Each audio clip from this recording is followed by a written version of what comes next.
William ক্যাম্পেলের সাথে বিতর্ক করতে গিয়ে জাকের নায়েক বাইবেল বা কিতাবুল মুকাদ্দাসের বিরুদ্ধে অনেক অভিযোগ এনেছেন। এখন পর্যন্ত আমরা তার ৩১টি অভিযোগের উত্তর দিয়েছি। এই ভিডিওতে আমরা আরও ২টি অভিযোগের উত্তর দিব। আপনি যদি এই বিষয়ে আমাদের পূর্বের ভিডিওগুলো না দেখে থাকেন, তবে আমরা উৎসাহ দেই আপনি এই চ্যানেলের জাকির নায়েকের জন্য উত্তর প্লেলিস্টটিতে যান এবং সেখানে দেখতে পাবেন আমরা কিভাবে তার পূর্বের অভিযোগগুলোর উত্তর দিয়েছি। আসুন এখন জাকির নায়েকের ৩২ নম্বর অভিযোগটি শুনি। এটার উল্লেখ আছে সেকেন্ড কিংসে ৮ নম্বর অধ্যায় ২৬ নম্বর অনুচ্ছেদে। বলা হয়েছে যে আহাজিয়া ২২ বছর বয়সে রাজ্য শাসন শুরু করে। সেকেন্ড ক্রনিকলস ২২ নম্বর অধ্যায় ২ নম্বর অনুচ্ছেদ বলছে যে আহাজিয়া ৪২ বছর বয়সে রাজ্য শাসন শুরু করে। তার বয়স ২২ বছর ছিল নাকি ৪২ বছর ছিল? পরস্পর বিরোধী কথা। এই অভিযোগটি তার পরবর্তী অভিযোগটির মতোই, তাই এই দুটি অভিযোগ শুনে তারপর একসাথে এই উত্তর আমরা দিব। আর এছাড়াও সেকেন্ড ক্রনিকলস ২১ নম্বর অধ্যায় ২০ নম্বর অনুচ্ছেদে আছে যে জেহরাম অর্থাৎ আহাজিয়ার বাবা রাজ্য শাসন শুরু করে ৩২ বছর বয়সে, রাজত্ব করে ৮ বছর, আর ৪০ বছর বয়সে সে মারা যায়। তারপরে আহাজিয়া পরবর্তী শাসক হলো, তখন তার বয়স ৪২ বছর হলো। বাবা মারা গেলেন ৪০ বছর বয়সে, তারপরে তিনি রাজা হলেন, আর তখন তার বয়স ৪২ বছর। কিভাবে ছেলের বয়স বাবার চেয়ে ২ বছর বেশি হয়? এই প্রশ্ন দুটি একে অন্যের সাথে সম্পর্কযুক্ত। আমাদের যে অংশটি পরীক্ষা করে দেখতে হবে তা হল দ্বিতীয় খানদাননামা ২২ অধ্যায়ের ২ নম্বর আয়াত। প্রশ্ন হল অহসীয়, যাকে ইংরেজিতে বলা হয় আহাজিয়া, যখন রাজত্ব করতে শুরু করলেন তখন তার বয়স কি ৪২ বা ২২ ছিল?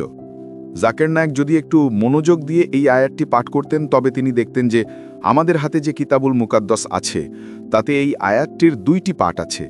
একটি পাঠ বা কিছু অনুবাদ আমাদের বলে অহসীয় ৪২ বছরের রাজত্ব শুরু করেছিলেন, এবং অন্য পাঠ বা অনুবাদগুলো বলে তার বয়স ছিল ২২ বছর। আমরা আগেই বলেছি কিতাবুল মুকাদ্দাসের হাজার হাজার পাণ্ডুলিপি রয়েছে।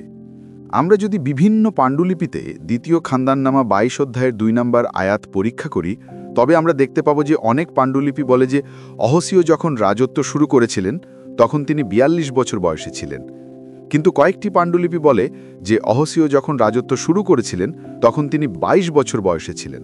অর্থাৎ দ্বিতীয় পাঠটি দ্বিতীয় বাদশাহনামা ৮ অধ্যায় ২৬ আয়াতের সাথে সামঞ্জস্যপূর্ণ। আলেমরা একমত যে এই ধরনের ভুলগুলোকে বলা হয় অনুলিপি বা কপি করার ভুল। কোনো একজন ব্যক্তি দ্বিতীয় খানদাননামা ২২ অধ্যায়ের ২ নম্বর আয়াতের প্রথম পাণ্ডুলিপি যেটিতে ২২ লেখা ছিল তার থেকে কপি করার সময় ৪২ লিখেছেন, কিন্তু অহসীয়ের বয়স যে ২২ ছিল তার প্রমাণ আমরা পাই এই আয়াতের অন্য পাঠ যা দ্বিতীয় বাদশাহনামা ৮ অধ্যায় ২৬ আয়াতের সাথে মিলে যায়। শুধু তাই নয়, আমরা যদি এই দুটি আয়াতের প্রেক্ষাপট পড়ি তবে বুঝতে পারি ২২ সংখ্যাটি হল সঠিক পাঠ। যদিও অবিশ্বাসীরা অভিযোগ করে, তবুও আমাদের বুঝতে হবে পাণ্ডুলিপির মধ্যকার পার্থক্য কখনোই পবিত্র কালামের গ্রহণযোগ্যতাকে তুচ্ছ করে না, বিশেষ করে যখন আমরা তুলনা করে সঠিকটি নির্বাচন করতে পারি। আরও ২টি বিষয় এখানে উল্লেখ করতে চাই। এক, যেহেতু এটি একটি ঐতিহাসিক ঘটনার বর্ণনা, তাই যদিও এখানে কোনো অমিল থাকে তা আমাদের ঈমান, নাজাত এবং পবিত্র জীবনযাপনের জন্য ব্যাঘাত ঘটায় না।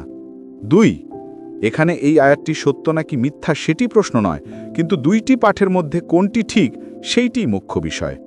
যাই হোক, আমরা দেখেছি কিছু পাণ্ডুলিপি বলে ৪২ বছর, আবার কিছু পাণ্ডুলিপি বলে ২২ বছর।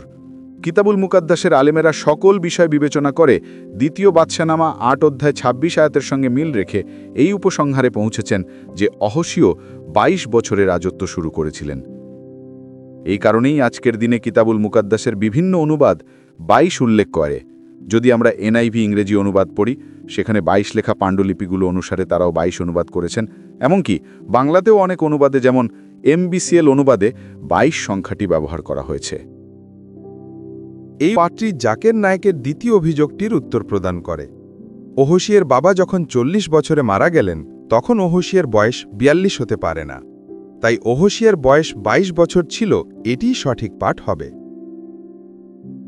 আপনি জানেন কি কোরআনেও এই রকম বিভিন্ন পাঠের অনেক উদাহরণ আছে? হ্যাঁ, আরবি কোরআনেও এক পাঠে একটি সংখ্যা এবং অন্য পাঠে একই জায়গায় অন্য সংখ্যার উল্লেখ আছে। আসুন এমন একটি উদাহরণ দেখি। আপনি যদি quranflash.com-এ যান তবে সেখানে আরবি কোরআনের অনেক পাঠ দেখতে পাবেন। আমরা যদি কোরআনের হাফস পাঠ ব্যবহার করে সূরা বাকারা 184 আয়াত খুলি, সেখানে দেখতে পাব وعلى الذين يطيقونه فدية طعام مسكين আর যাদের জন্য তা কষ্টকর হবে তাদের কর্তব্য ফিদিয়া, একজন দরিদ্রকে খাবার প্রদান করা। এর অর্থ, যদি কেউ একজন রোজা রাখতে না পারেন তবে তিনি যেন একজন দরিদ্রকে খাবার খাওয়ান। উল্লেখ্য, এখানে একজন দরিদ্রকে এর জন্য আরবি শব্দ হল মিসকিন। কিন্তু আমরা যদি কোরআনের ওয়াশ পাঠ ব্যবহার করে একই আয়াত পড়ি, তবে প্রথমত দেখব এটি সূরা বাকারার 184 নম্বর আয়াত নয়, কিন্তু 183 নম্বর আয়াত। শুধু তাই নয়, এখানে আরবি শব্দটি মিসকিন নয়, কিন্তু মাসাকিনা, যেটি একবচন নয় কিন্তু বহুবচন। আরবিতে এটি বহুবচন, যা 3 বা ততোধিক সংখ্যা বোঝায়, অর্থাৎ এর বাংলা অনুবাদ হবে কয়েকজন দরিদ্র। এখানে আমরা দুটি পাঠ দেখতে পাচ্ছি, একটিতে বলা হচ্ছে একজন দরিদ্র এবং অন্যটিতে বলা হচ্ছে কয়েকজন দরিদ্র। তাহলে প্রশ্ন হল, মুসলিম হিসাবে রোজা রাখতে না পারলে কোনটি অনুসরণ করা উচিত? হাফসের পাঠ অনুসারে একজন দরিদ্রকে খাওয়াতে হবে, নাকি ওয়ার্স পাঠ অনুসারে কয়েকজন দরিদ্রকে খাওয়াতে হবে? বাংলাদেশে হাফস পাঠের কোরআন অনুসরণ করা হয়, আর আফ্রিকার অনেক দেশে ওয়ার্স পাঠ কোরআন ব্যবহার করা হয়। লোকেরা কি করবে তাহলে? যাই হোক, এটি মাত্র একটি উদাহরণ। এরকম আরও অনেক উদাহরণ আছে এবং দেওয়া যাবে, কিন্তু এখন এটি যথেষ্ট। তার মানে আমরা পরিষ্কারভাবে দেখতে পাই, বাইবেলে যেমন মাঝে মাঝে ভিন্ন ভিন্ন পাঠ পাওয়া যায়, কোরআনেও তেমনিভাবে মাঝে মাঝে একই আয়াতের ভিন্ন ভিন্ন পাঠ পাওয়া যায়। নিজেকে অন্যের দ্বারা প্রতারিত হতে দেবেন না, তবে সত্যি জানতে চাইলে পবিত্র কিতাবগুলো নিজেই পড়ুন। আরও জানতে চাইলে আমাদের চ্যানেলটি সাবস্ক্রাইব করুন এবং নোটিফিকেশন বেলটি ক্লিক করুন, যাতে আপনি ভবিষ্যতে ভিডিওগুলি মিস না করেন। আমাদের সঙ্গে যুক্ত থাকতে ভিজিট করুন আমাদের ওয়েবসাইট প্রকাশিতসত্য.com।